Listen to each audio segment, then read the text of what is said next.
Good afternoon, everyone, and warm welcome, ladies and gentlemen, for a webinar by EQ Magazine on the India Budget 2022-2023 and its impact on the India's renewable energy sector. A very brief background about ourselves and EQ. So, we just completed 13 years in India's RE sector. We have print and digital publications, we have events, various kinds of online and offline events. We have a research division and we have HR division, and spread across from Southeast Asia, Central Asia, Middle East and African areas, and covering renewables, e-mobility, hydrogen, etc. So we have an amazing panel today. So we have a very amazing mix. We have 4 manufacturers. So I'm proud to welcome them. Dr. EKI Ji. He is former MD of REIL and currently Director of Installation Energy. Mr. Vineet Mittal, Co-founder and Director, Navatas Dean Solutions. Mr. Prasoon Chaudhary, Business Unit Head, PU Manufacturing, Penar. Mr. Rajesh Singh, VP Operations, Renewables. We have India's one of the top distributed solar and rooftop solar company being represented by Ma'am Ritulal. From Amplus, Senior VP and Head Institutional Investors. We have 2 developers. So, warm welcome to Mr. Ravi Verma, Member Governing Council, SPDA, and Mr. Syed, Head Module Technology from ACME. We have India's biggest and definitely also world's one of the biggest carbon company. So, represented by Mr. Mohit Agrawal, CEO of EKI Energy. We have a consultant from the top consultants, Mr. Abhishek Shah, Director, Strategy and Transformation, IGH from KPMG, and we have a presentation from an industry body, the leading and the well-known National Solar Energy Federation of India. So we welcome Mr. Avilak Singh, who were earlier with IREDA and now with NSCFI as a Senior Associate. So warm welcome to all of you, ladies and gentlemen. And since now the budget is out, it will be amazing to hear from everyone as to what was their wish list, particularly their company's wish list or their their subsector wish list, and what was announced in the budget, and how do they think would it impact their businesses, their kind of businesses, or the industry as a whole. Mr. Mohit Agrawal. Mr. Mohit Agrawal is from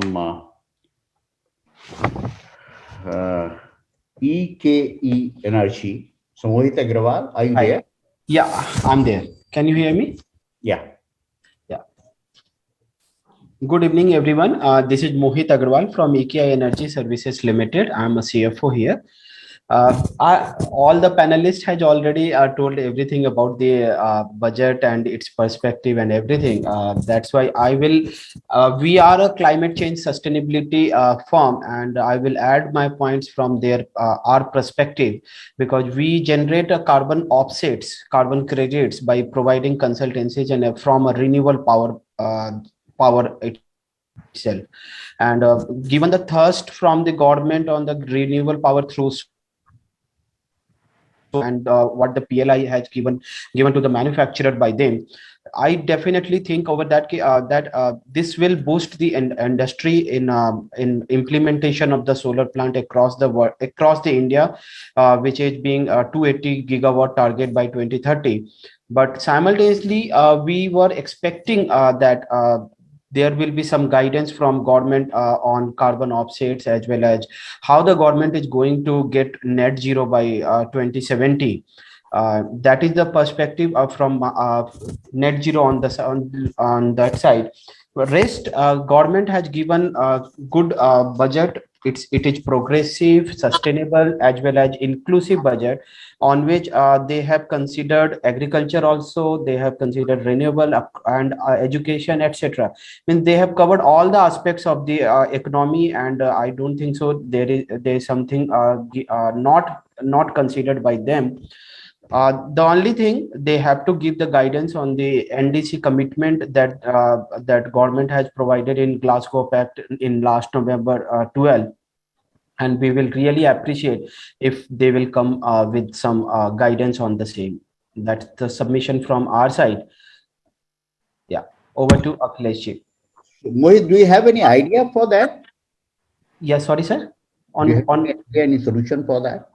Yeah, see, we have already shared some of the suggestions to government that we can create a database, because we don't have a database as of now in India, centralized database, how much units are generating, how much renewable power plants are there, and how much the credit can be generated from such kind of activity. Not only from renewable power plant, the credit can be generated from waste management, other energy efficient projects, you can say, or nature based solutions like forestation, etc., and other community based projects. So we can generate credits for across the verticals, across the technology.